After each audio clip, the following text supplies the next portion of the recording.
Good evening, everyone. Thank you for joining. I would like to call this regular meeting of the Board of Education to order. The next regular Board of Education meeting is on Wednesday, March 15th at 7:30 p.m. in the board meeting room. Hard to believe we're already marching toward March tomorrow. So thank you. I hope everyone had a good break. I hope people got some R&R. Just a note on the snow day today. Julie, thank you for that. I wanted to cut the budget on salt and plowing, and here we are now. So we're expecting a Venmo to the budget. Just, you always get emails and phone calls about the process, and it is a process that Dr. Adley and the superintendents across through, and it's always nice if you can call it in the evening so you don't have to deal with the 5:30 or 5 a.m. phone calls. So, but just everyone needs to keep in mind too, it's about the busing. It's about the folks that have to travel to the bus depot from out of town. It's about our staff that has to travel from out of town. So it's not just about us in town and the couple of miles that we have to travel and the phenomenal work that our town maintenance folks do. It's, a lot of components that go into that discussion. So I just thought it's worth noting, and it's always about the safety of our staff and our students. So with that, Michelle, we will move over to public comment. Good evening. If anyone in person has comment, please wait for the chair to acknowledge you. You'll have up to 3 minutes to comment. Please state your name and address. Anyone in person? We will start in person. Sure.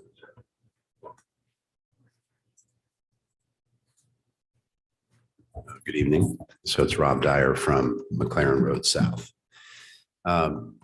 Value formation in kids is a tricky business, right? It's the sole purview and authority of parents, but we delegate that authority willingly to lots of people.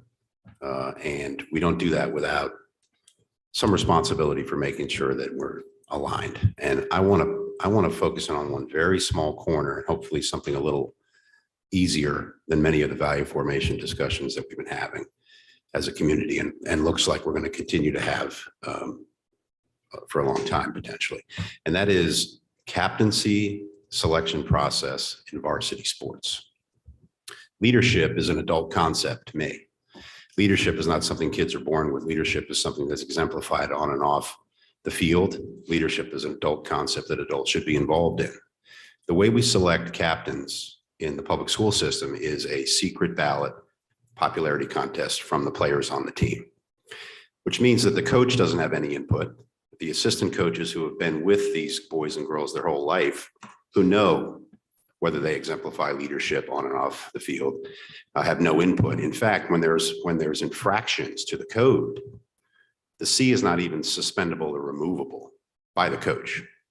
And so what we've really done is neutered the coach in the process of exemplifying or trying to solidify leadership by creating a process that really, I think, makes our lives a little too easy. And so my idea is that if we're going to have 3 or 4 captains, that we put back the coach's ability to pick 1 or 2 of them, because the coach obviously has an incentive to demonstrate leadership in the sport and the knowledge of leadership. We've had many examples where kids have been arrested who are captains. Other captains haven't played in the sport which they are a captain. Others have been feeding alcohol to the freshmen to be selected as captain. These are not things that I think are good examples in the value system that we're trying to create here. So I ask you, Dr. Adley, because I think you're the person who has to make this decision, to address and potentially redo a process that has arrived at this point to something that is more akin to actual leadership. Thank you. Thanks for speaking. We'll move on to Zoom, Michelle. If anyone in Zoom would like to participate in public comment, please use the raised hand option. You will have 3 minutes to comment. Please state your name and address. Jamie Zionic, you are unmuted and recognized. Hi, Jamie Zionic, 15 Holmes Court. I'm speaking to ask that the BOE Policy Committee review the SEL ruler data collection policy on retention and distribution of student data. Thank you. Thanks for speaking. Anyone else on Zoom? There are no more raised hands at this time. Okay, thank you. We will move on to the superintendent's report. Dr. Adley. Yes, good evening, everybody, and welcome back. And again, a special thank you to our 2 students for coming out on this snow day. Congratulations. We had about 46 students in the Authentic Science Research Program at the high school who participated in the Connecticut STEM Fair over the last 2 Saturdays. There was 46 high school students, 15 high schools were represented, and about 350 students overall were in the competition. Projects were evaluated in 4 categories: health and medical sciences, physical sciences, environmental sciences, and behavioral sciences. The topics of these kids are they're just unbelievable in terms of the topics. If you've ever had the chance to see some of the fairs of the science research program. We're pleased to announce that a number of our high school students earned top prizes. There were 3 first prizes, 4 second prizes, and 3 first, 4 second, and 1 third place prize. I'll share the names I'll recognize the names of the students individually, as opposed to reading them all out this evening. But I want to congratulate all of our students who participated, and also to Mr. Lewis, who's our science teacher, for facilitating. We'll also wish good luck to the high school robotics team. By the time we meet again, they will have participated at Waterbury on Friday and a Saturday weekend as part of their first competition. Since we did have a snow day today, the current last day for students is Wednesday, June 14th. Where the board typically will set their graduation date, and for the parents, just for informational purposes, at the March 28th board meeting. Last night at the Board of Selectmen, they approved the $817,000 appropriation for the new high school track. So we thank Board of Selectmen for the finance for moving that forward. That's very helpful.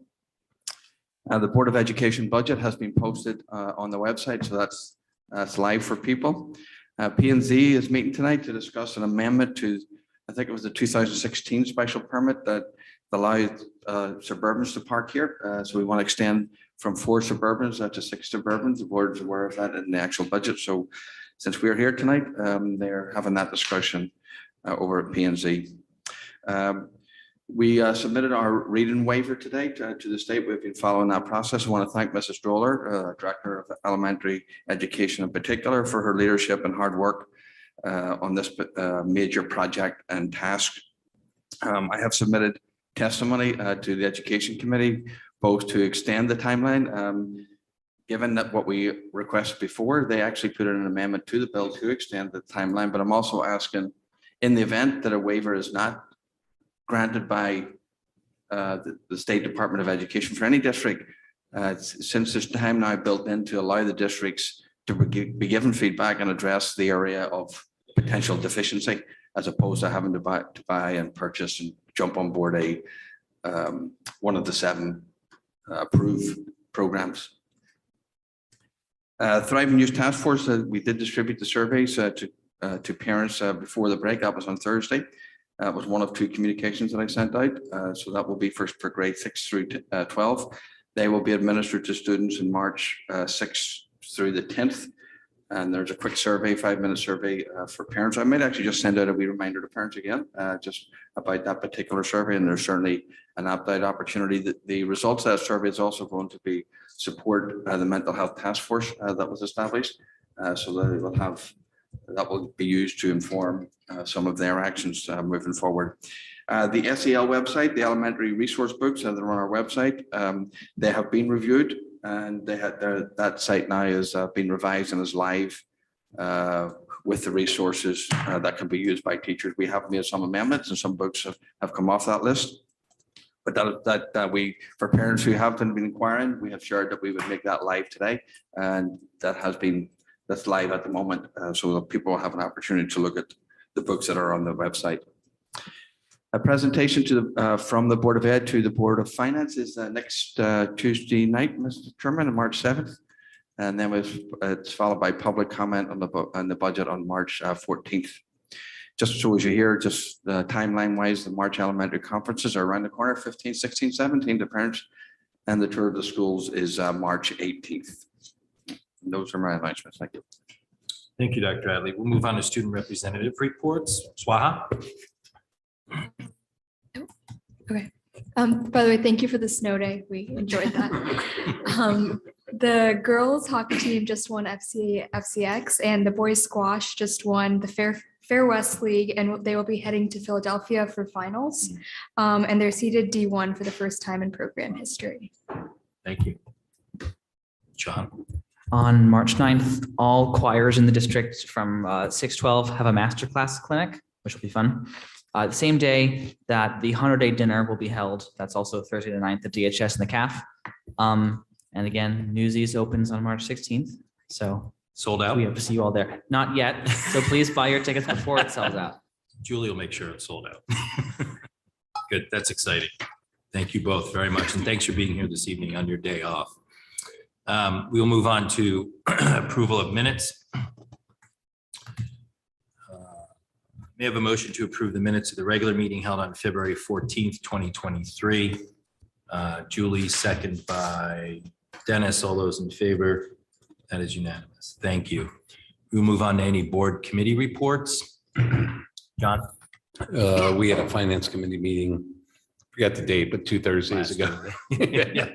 The Thursday before the break Thursday. And I believe Rich is going to be running us through some of the transfers that we basically approved through the budgeting process to allow the pre-purchases of some of the items.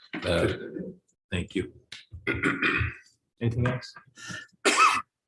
Julie? Thank you. The Communications Committee met on February 15th. which feels like So my meeting was the 14th. feels like a million years ago. No, yours is the 16th. Yours was on Valentine's Day. And there will be an email coming to all of you with that spreadsheet we talked about to populate to kind of get a read on communications that exist right now. And things are moving along there. We're working on developing a research plan. Great, thank you.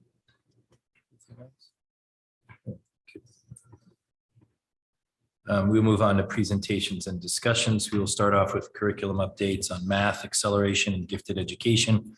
Dr. Tran.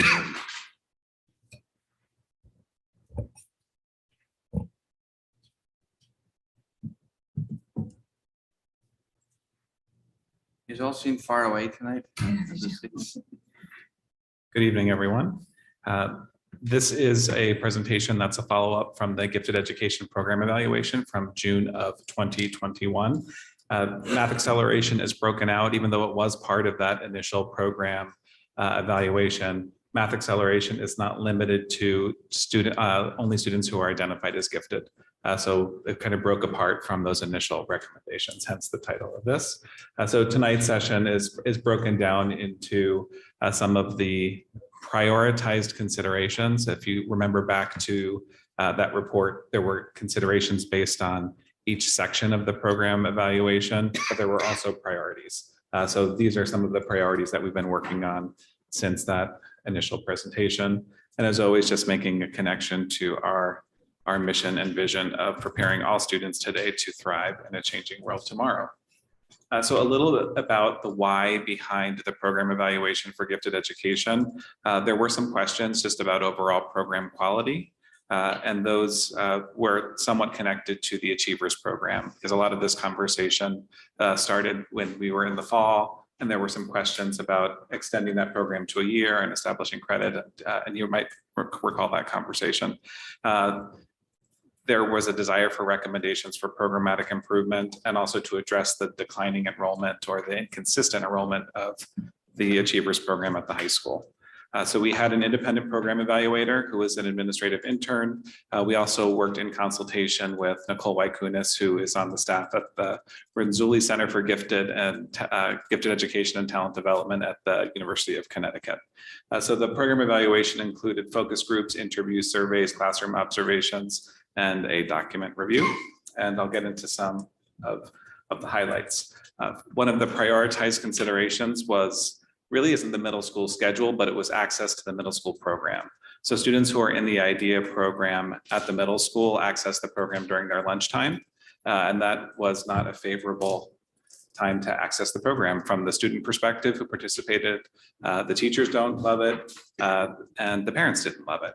However, there are some barriers that we're facing, and those include in our 6th grade, we have double ELA, and we have daily world language, and those are pretty unique to Darien. Most districts at the middle school don't have daily world language and don't have a double English in 6th grade.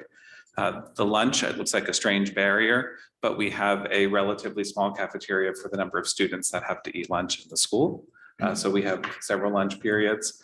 And there is a desire to avoid a pullout for providing students access to the program.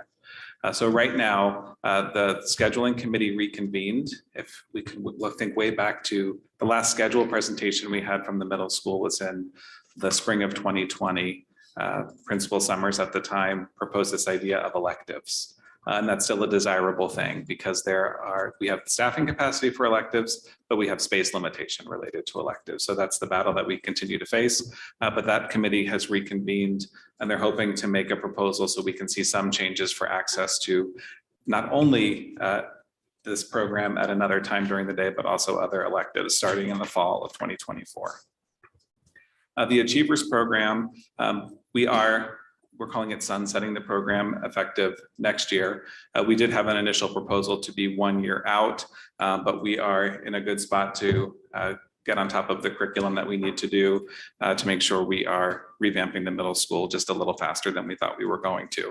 At the high school level, we do still want to think of opportunities for students who are or were in the program in the earlier years to be able to convene together because we know one of the benefits of gifted education programs are giving time for students with their like-minded peers.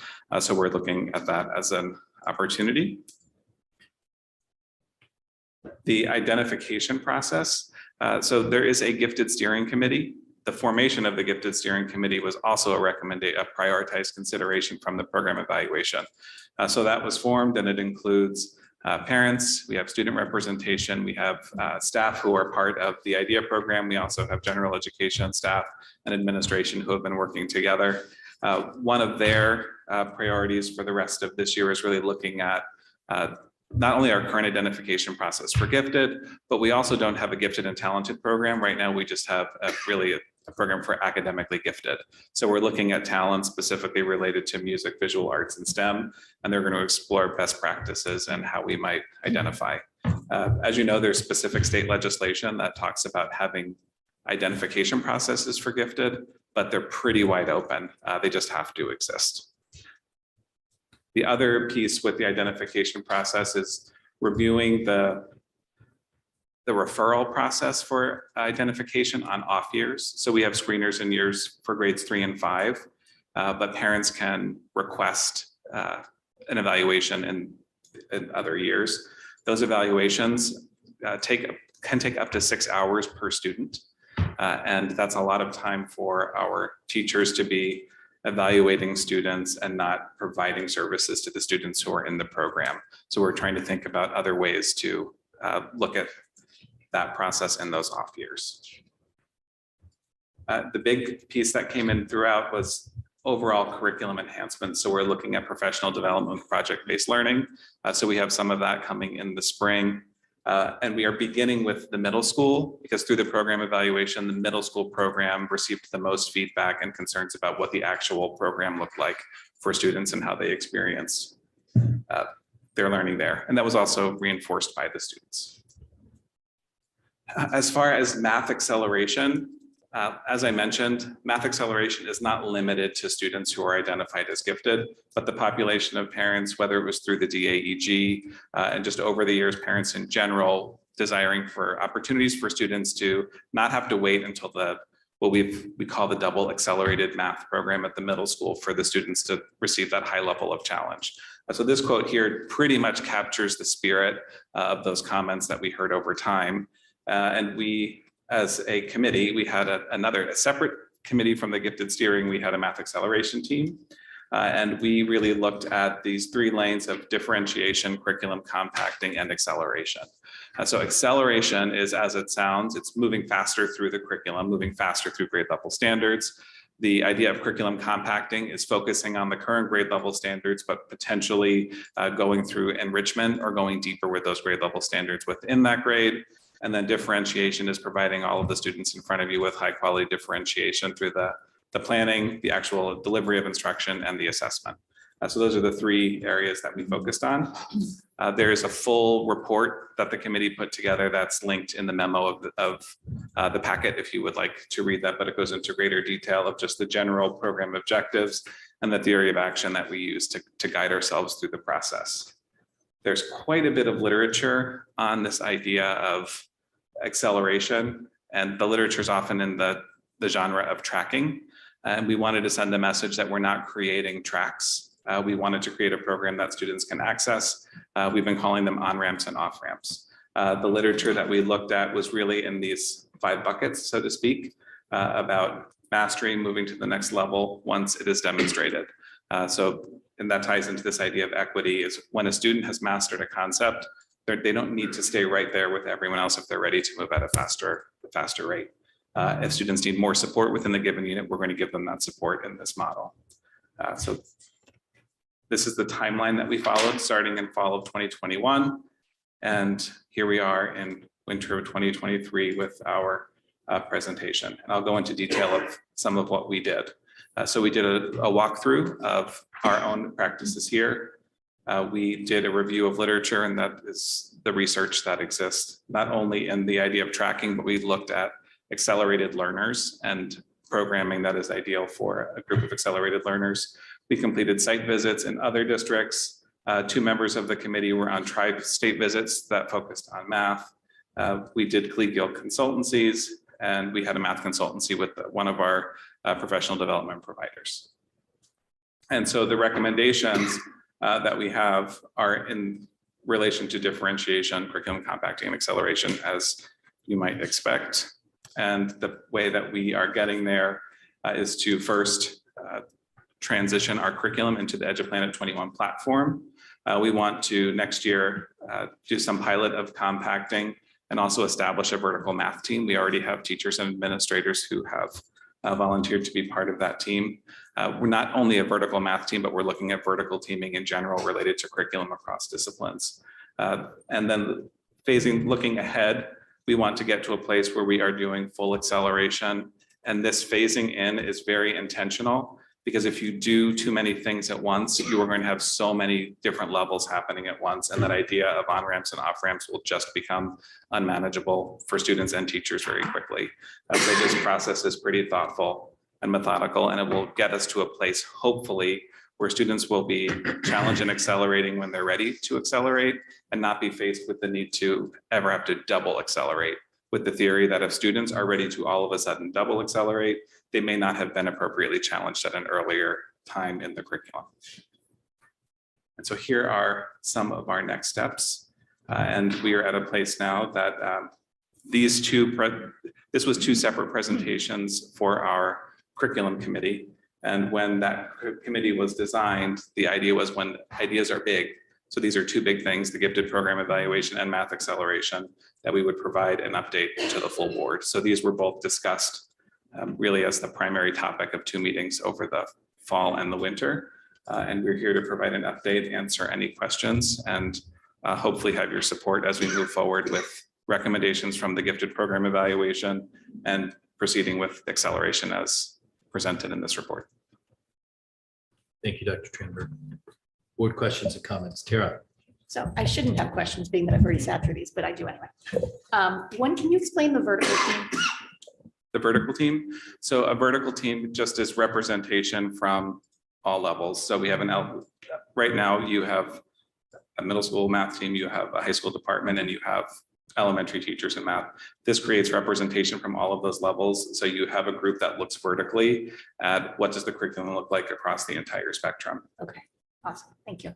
And then also back to the gifted, because I know we talked about the issue of parental recommendations before the screeners start. And I understand not wanting to do a screener in first grade for the entire community. But what about offering a day that the screener could be administered, that parents that want to recommend their students can sign up for it? Therefore, it is done on one day instead of these. The hard part about it is it's not like a test where students just take it. It actually has to be administered, often one-on-one, because you're actually asking questions, listening to students respond, because creativity is such an important part of the identification process. There's an open-endedness to the response. So the first grade, so doing an OLSAT at the first grade is different than doing the OLSAT It's different at every, third. it's different Okay. every grade. And Julie, Because feel free to jump in. Further along, it's just a test they're taking.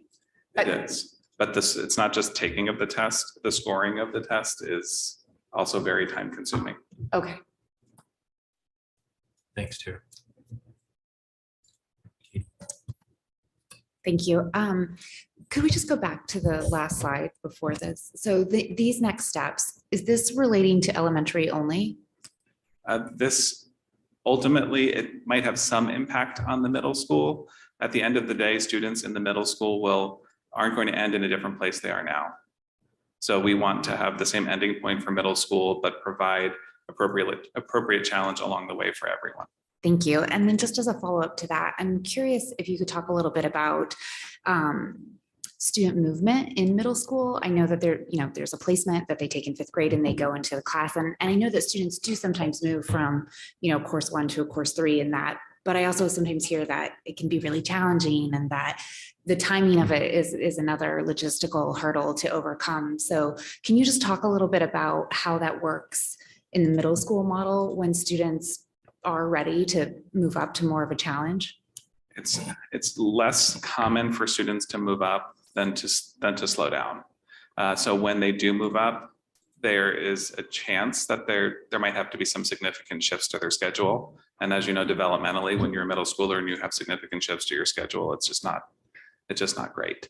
The thinking behind this and the research behind this is if we are working with students earlier, we're not going to be in a place where there's the need for as much movement in the middle school because we've done what we needed to do at an earlier place. There will be exceptions, but it should at least reduce the need for middle school movement. Jill. On the subject of math, can we talk a little bit more about what you mean when you say differentiation? I think historically we mean, or a couple of years ago when we talked about it, it was a word problem, and you might have one that was a base level of complexity, a second level, and a third level of complexity. But differentiation could be a lot of things. We have some children who need that problem modified down. We have some children who are mathematically really oriented, who might struggle with it in a word problem base, but could do it, if you stripped out all the words. What do we mean when we say differentiation? Do we mean meeting different learning styles? Do we just simply mean different types of complexity? How are we defining that? Unfortunately, it's a complex word, as I'm sure you've come to know, that kind of means all of the things. Yeah. There's a learning style part to it for sure. There is a component of understanding the complexity of the standard. So there is a range of meeting a standard. You can be highly proficient in a standard. You could meet the standard. You could be below the standard. So you can create opportunities for students to meet the standard because that's the goal. But at the same time, for differentiation, you could be creating more complex problems using more variables, for example. If it's a unit in measurement, you could be giving students a different type of object that they have to measure, or they might need to be estimating where other students aren't. So it just depends. The three large components to differentiation are how the teachers plan. So you don't want to just differentiate when you're in front of them. You want to know who the students are in front of you and how have you planned to meet their needs before.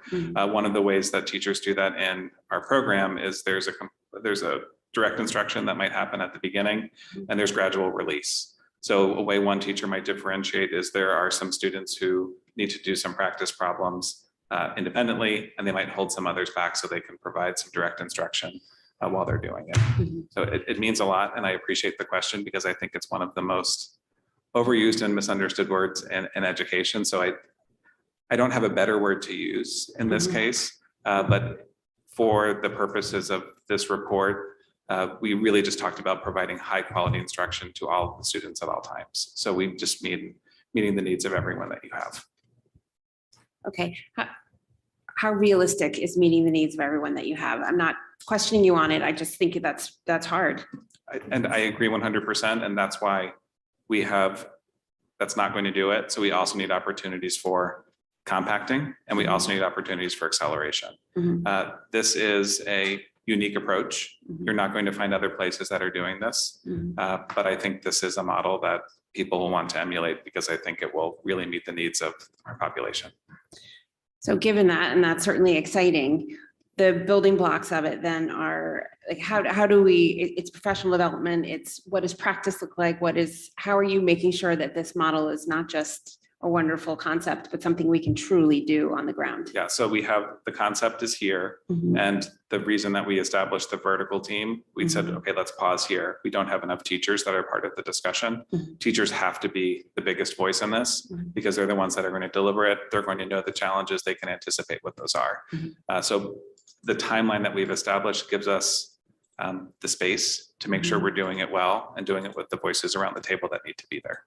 Okay, sorry, one more question on, just on the same topic. Do we have teachers who are also, are they only math teachers, or do we also have special education teachers? And I'm saying that because I know they understand sometimes how people learn math differently. And also because they also have to modify materials. So right now we have math interventionists in addition to Okay. classroom teachers. Julie, I can't recall if we have a special education teacher on the vertical team, but we haven't fully established those yet, and we absolutely should. I agree.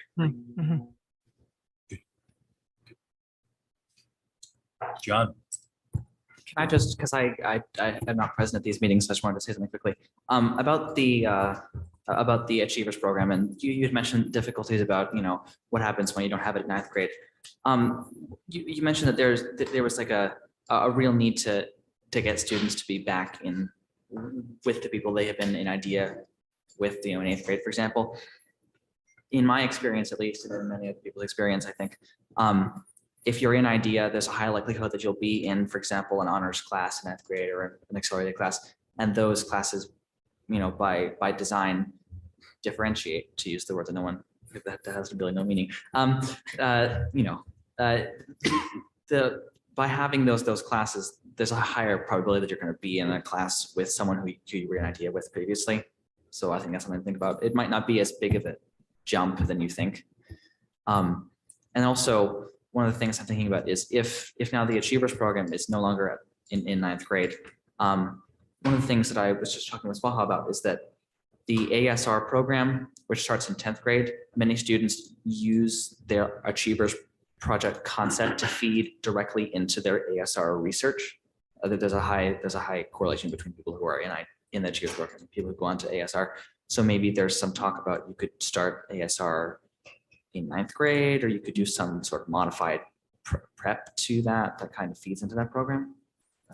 Yes, and that's a good point. We also talked about when we're looking at the middle school program, and the reason we're going to more of a project-based learning approach is we want students to have more choice in exploring their passions in middle school. So when they are in the programs at the high school, they're better positioned to have an idea of at least where they might want to go. And I know there's also a desire to not limit just the STEM-minded person, but what about humanities oriented to have a similar program? So that's something else we've talked about. Thank you. Dennis? I think kind of expecting my question is how are you going to measure success of this program and or not success?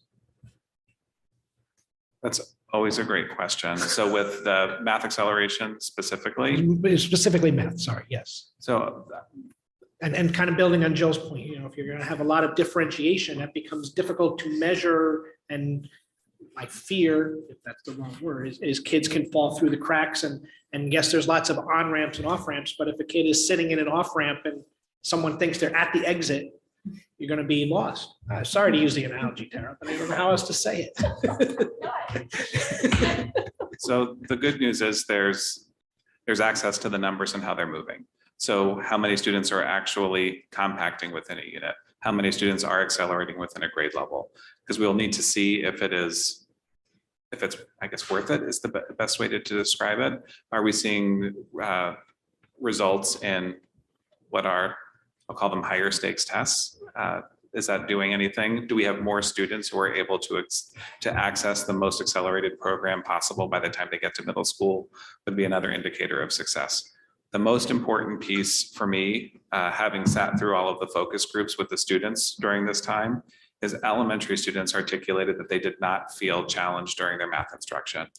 So this is somewhat qualitative because the focus groups weren't gigantic, but that should not be the case. Kids shouldn't need to leave the classroom to go to another program to feel like they're being challenged throughout the day. And that would be the ultimate indicator for me. Thank you.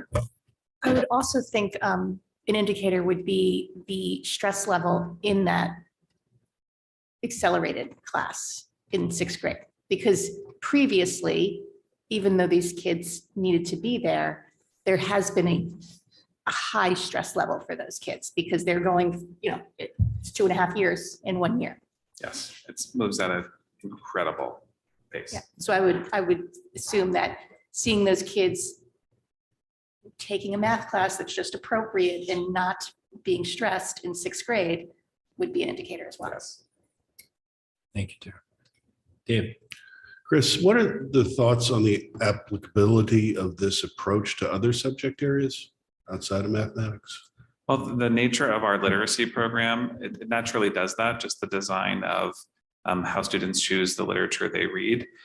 So I think that's in the works. It becomes more complicated with things like science and social studies, especially at the elementary level, because they don't meet with the same regularity and frequency. So math and literacy are daily instructional topics. So there's opportunity to be creative with how you deliver those. It becomes a lot more challenging with science and social studies. Science, there's opportunity because it's with NGSS, it's much more project-based learning as well.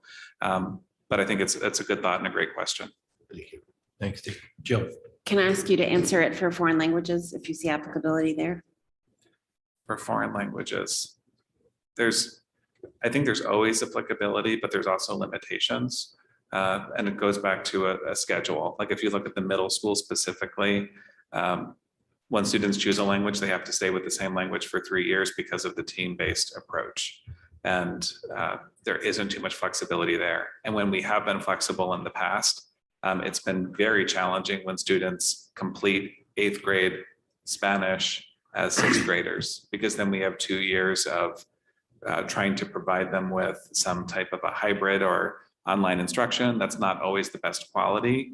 So I think you have to balance how much can we possibly do? And if they are already fluent in that language, is that the language that they should study for their middle school experience? Like there are all those questions to ask. So I think to your point, I understand the acceleration point of it. I think on the differentiation and curriculum compact, foreign language often, in my experience, lends itself, but I'll defer to you. But I just pose it that I think would be an interesting area to explore this concept when the time comes. Yes, as soon as we demonstrate our mastery of this model, Fair. take it to market. Fair enough. Any other thoughts? No, Dr. yeah, I just want to say thank you to the curriculum committee for vetting along the way, and also to Chris and Julie for their work in this capacity. It's nice to see these two topics come to the table, and for implementation, we're on the precipice here of the implementation. So thank you. And Dr. Bellows also has been a huge part of Math Acceleration. Sorry, I didn't mention that earlier. Great, thank you. Thank you both. Thanks for joining us, Julie. We'll move on to update on proposed library renovation designs for Darien High School, Middlesex, and Tokenique. Dr. Adley and Kevin. Hi, Kevin. Hi, everybody. So you may recall the context of this, that this came to the Facilities Committee, and Silver Petroselli were to conduct a review of the libraries. And so they did that. They did it at the last Facilities Committee. That was of the Darien High School, the middle school library, and the Tokenique Library. Through all that discourse, there was a sort of administrative recommendation and a consideration by the Facilities Committee to phase certain things in. This is just bringing the board up to speed a little bit, and certainly members of the committee can speak to the issues, but we didn't do a big presentation this evening. It was attached if you wanted to look at it, but this was just contextually putting this in context of everything else we're doing, and should we be doing all of it? In what way might we do it if we were doing it, and what things to consider? So this is just a wee update to apprise the board and for them to do some reflection on it. And Kevin is happy to walk us through. So that was a terrific introduction, and other than adding the value engineering option from Silver Petroselli, each one of these individual projects would trigger a standalone building committee, which in the throes of HHR and winding down Ox Ridge, I don't know if we have the bandwidth to get that started, but perhaps if we could phase this in a way to coincide with the winding down of HHR might be a good fit. So I think, can I just elaborate just a wee tad on that? I think what the discussion that we ended up having was the high school that we would do would be a priority. Thereafter, the middle school, but thereafter the middle school, it seemed there were so many issues still to be discussed for the middle school, not just the library, that would be perhaps be a wee bit short-sighted. And then there is a need. It's the only building that is not air conditioned, for instance. So if you're going to do the library and there's spaces in there that need to be addressed, from theater to cafeteria to other spaces. Actually, there's spaces in general that need to be addressed in terms of, is there enough space in there? I think even that building was originally planned out in the plan to have a wee bit of an expansion. So it was thought that maybe we would do a review of that whole complex once the high school would be done. And then Tokenique is really the last in terms of the need pragmatically of the library. And I know we've done all the other libraries, or are in the process of doing all the libraries, but you know, those other schools have lived with portables and all sorts of states of libraries for a long time.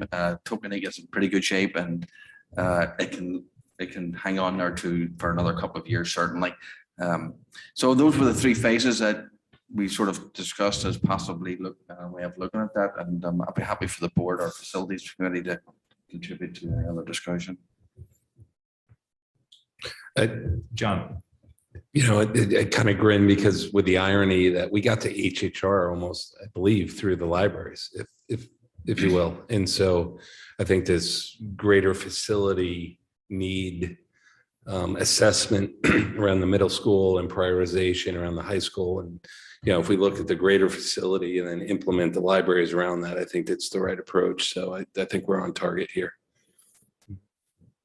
The only thing I would add is, as you go through this process, and I think this came up during the budget cycle, that it's a good sized space up there at the high school that, you know, there's not much else that I think needs to be done at the high school, but I would like to think about, is there a need to incorporate into a library redesign, a wellness center, or what space you think you're going to need? I think we need to anticipate what the needs are going to be up there and what the space requirements are to really have an effective program up there. And I don't want to, you know, spend $3 million on a library and then a year or two later we're looking for space for. I just think as we go forward, it can't just be about a library. It has to be more comprehensive.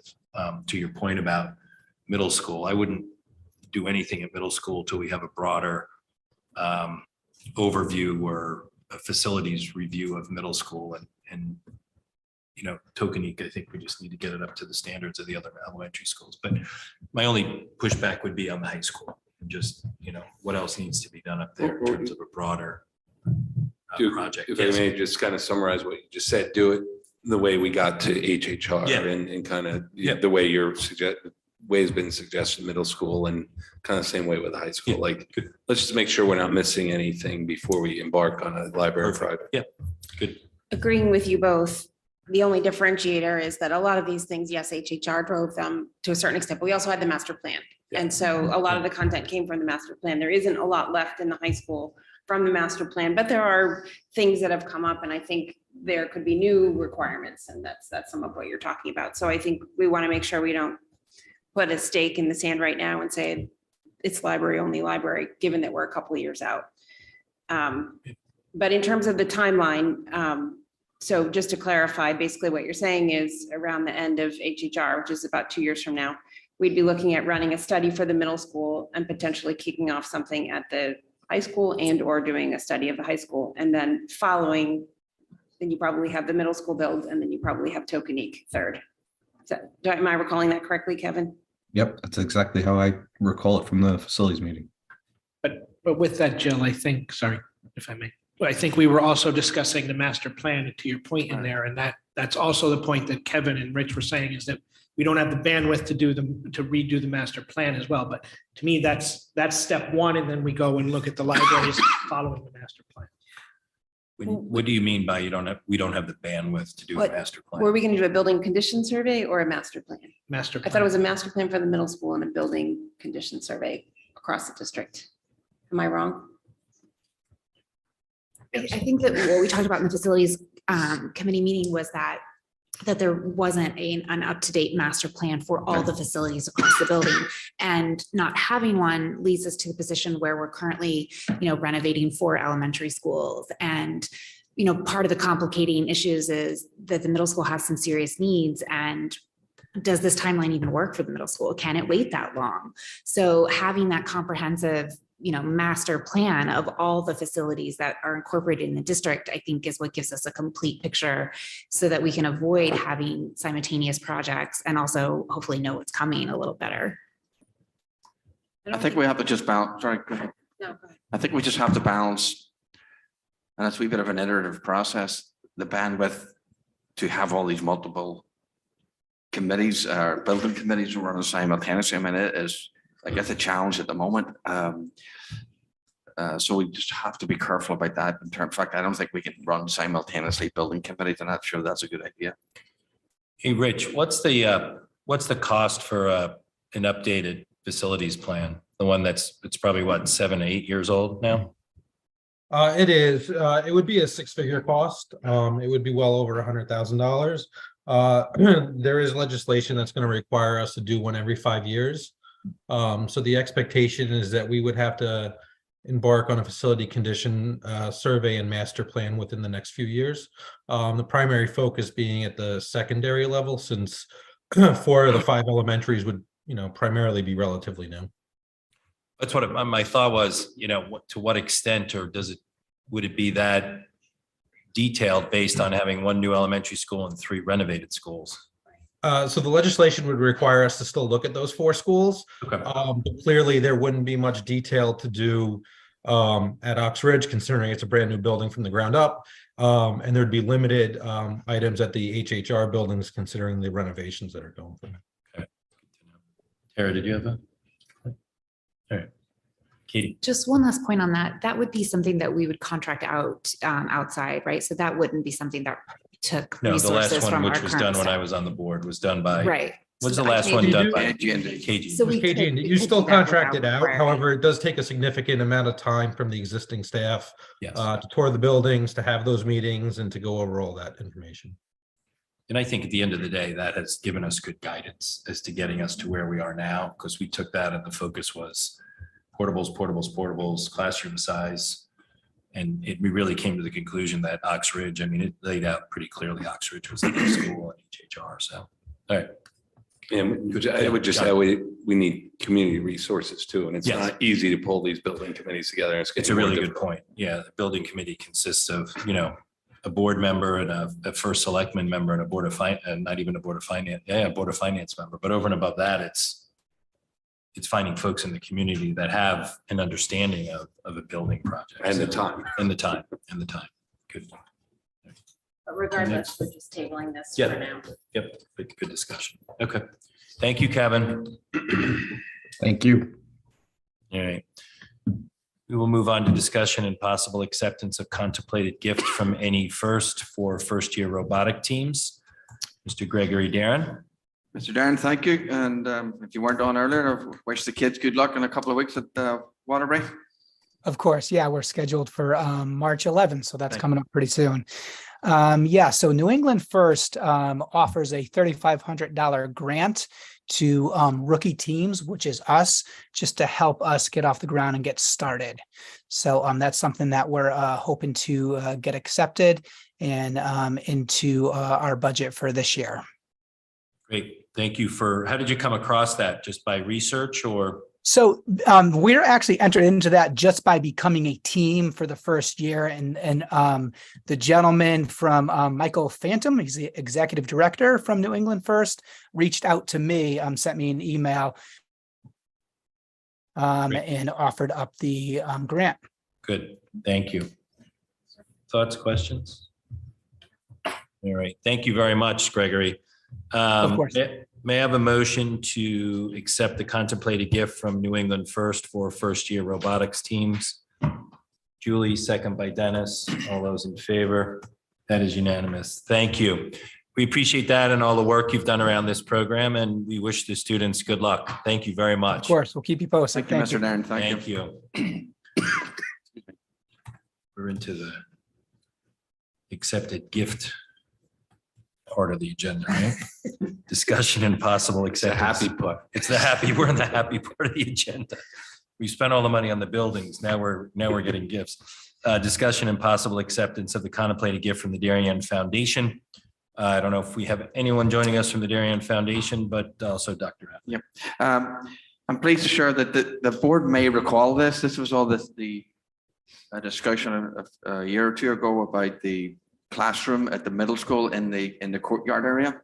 And so the Darien Foundation at that time was pleased to donate money for an architectural design to be done. So we held off on that a little bit until these designs came up. At the facilities committee meeting, we also talked to the architects themselves and said, can this be done standalone from what you've already represented? Is it going to interfere, or is it going to be complicated, or should we hold off? And the feedback we got is that no, this can go forward independently. So this particular amount of money, actually, this has been revised from $7,800 to $8,500. That's what the new quote came in between the time that the packet went out and the foundation have approved that. So essentially, you're not approving the design or even permission for the design. You're approving the donation to Board of Education so that we will contract out to do a PO with the architect to come back with a drawing, and then at that point you have to approve or not the drawing, whether you want to do it or whether you don't want to do it. So that's the nature of the gift. And so the gift is for the architectural Correct. Services to design something. That's it. Yep. Then once we have that, it's up to the board how we want to act on that in terms of the cost to implement it, or does it become part of a bigger project up at the middle school? Well, at this point, the idea that it could stand alone. So if they bring back something that stands alone and is convincing that it doesn't interfere with anything going forward, those would be all questions, and the actual design we may or may not like or otherwise. So at this point, you can't decide to approve something that we haven't designed, right? So in order to get there, we got to get the designs on the table for the board. I guess I'll just throw it out there. My concern is if they're just talking about what we can and can't do or want to do from a facility standpoint, and Middlesex is up there in terms of what their needs are. This is a incredibly generous gift from the Darien Foundation, and to get to the point of spending $8,500 on architectural drawings, but then not really have a broader plan about Middlesex just gives me pause, because this can probably be done in short order. But if and I get it's a standalone project, but I'm leery of it being a standalone project with all the other stuff that we want to do up there. So that's my 2 cents. John. So to that concern, to Dr. Adley's comments, I mean, I'm assuming the architect could come back to us and say, this is an area you would never touch for any sort of expansion, and therefore it could be a standalone project.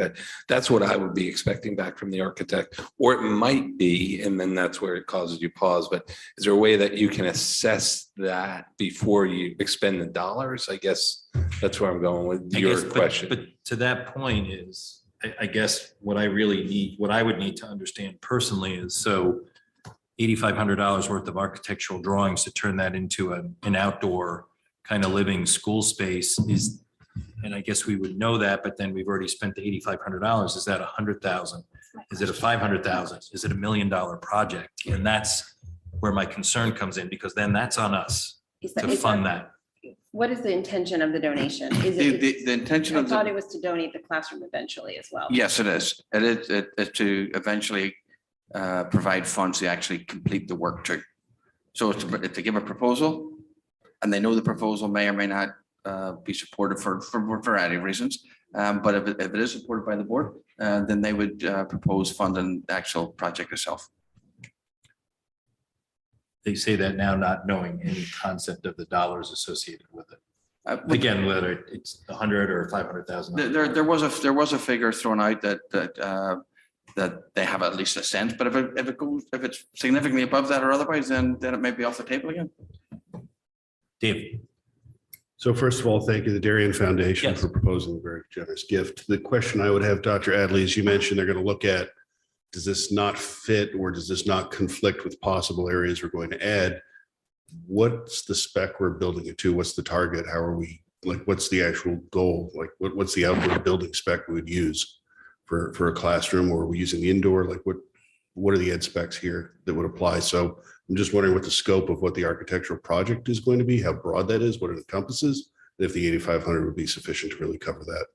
And I mean, it sounds cool to have an outdoor classroom, don't get me wrong, but if we don't know, to Mr. Dennis's point, if we don't really know how we're going to measure success of this, like, that's got to be part of this work here. I guess, do you have I know this goes back a ways, and I'm sorry, I just can't recall. And we've done a lot of work in No, it's fine. the building committees around courtyards and them being outdoor classroom spaces. So is there a spec, for lack of a better word, around the concept of what that classroom is out there? I'm assuming it's a 2 or 3 season classroom, not a.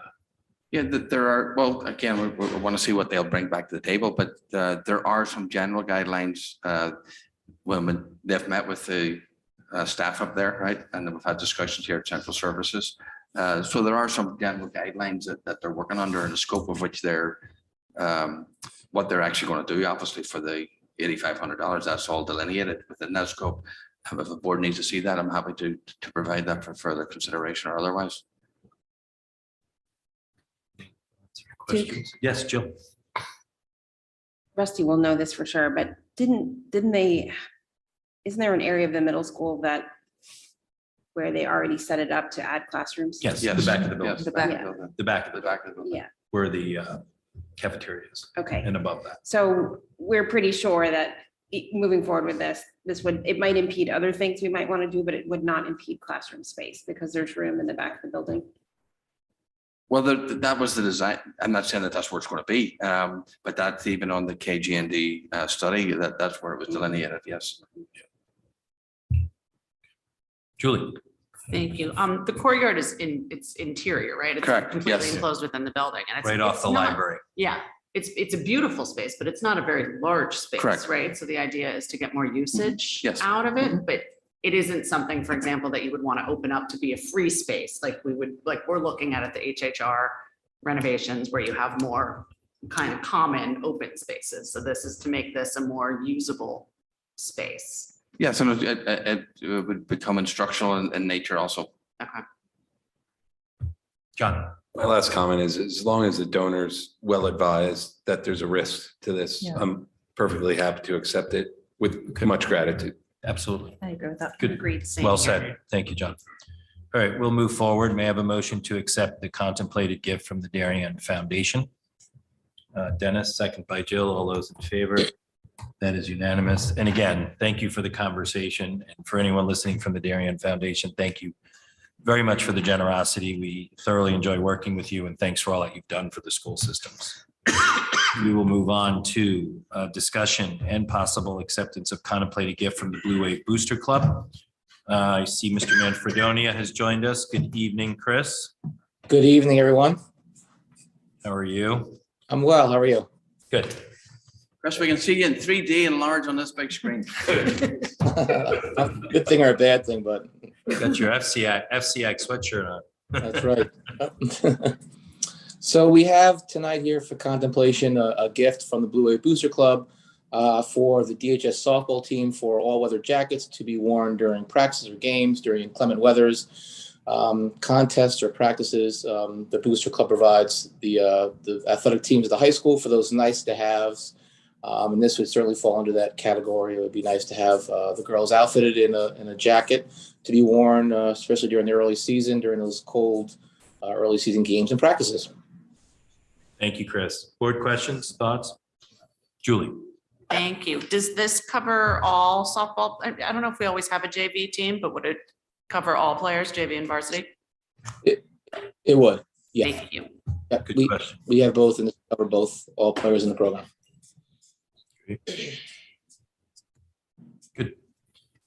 Without any further questions, may I have a motion to accept the contemplated gift from the Blue Wave Booster Club? Dennis, second by Jill. All those in favor? That is unanimous. And a big shout out also to the Darien, the Blue Wave Booster Club. Thank you very much for your ongoing generosity and support of all our sports teams. Thank you for spearheading this. Thanks, Chris. Thank you, everybody. We will move on to discussion on January 2022, 2023 financial report and possible action on proposed budget transfers. Mr. Rudel, I keep looking to my right, front and center. All right. Wear that tie all day, Chris, at home? Always. Richard. I can't get him to work in the office, never mind at home.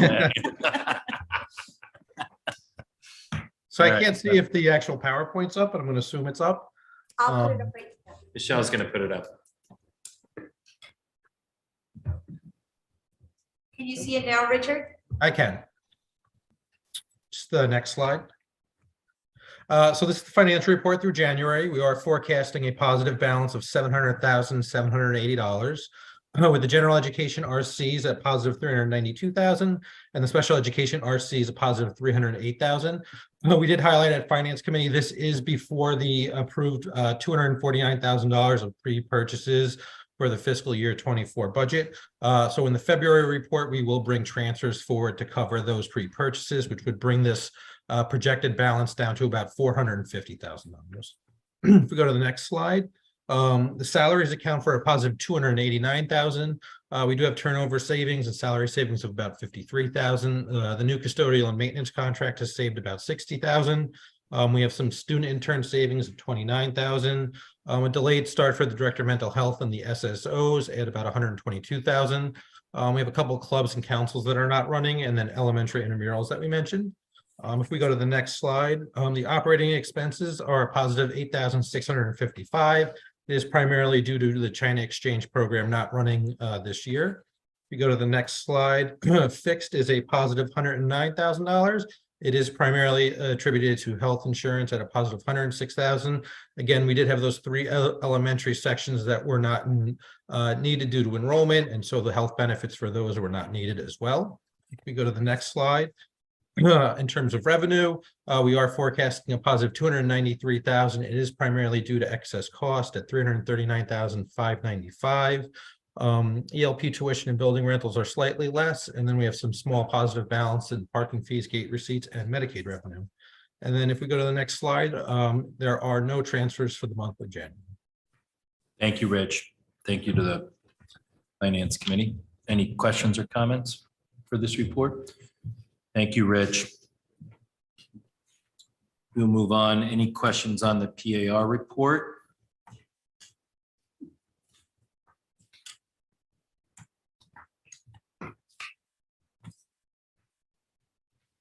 Two appointments. That's good. It's always good to be on the plus side. It's always on the plus side, right? Marge, any comments on staffing, hiring? Anything you wanted to add? No, for the moment, we're fully staffed. Thank you, Marge. Thank you and your team for all the hard work and the cabinet. I know it's a lot of work to be at that point. Michelle, we'll move back to public comment. Good evening. Anyone in person would like to participate? We'll If move- anyone on Zoom would like to participate, please use the raised hand option. There are no raised hands. Thank you. With that, may I have a motion to adjourn? Dennis, second by Jill. All those in favor? We are adjourned. Thank you all very much for those in person and those on Zoom. And again, welcome back. And of course, the texts have been firing up about school tomorrow and icing. We'll have to play that by ear, and Dr. Adley, I'm sure will be on the phone early morning to discuss it. I know our town does a fantastic job, so we'll pray for a regular. And we have a school lot of salt this year. Yeah, we got a lot of salt. Julie.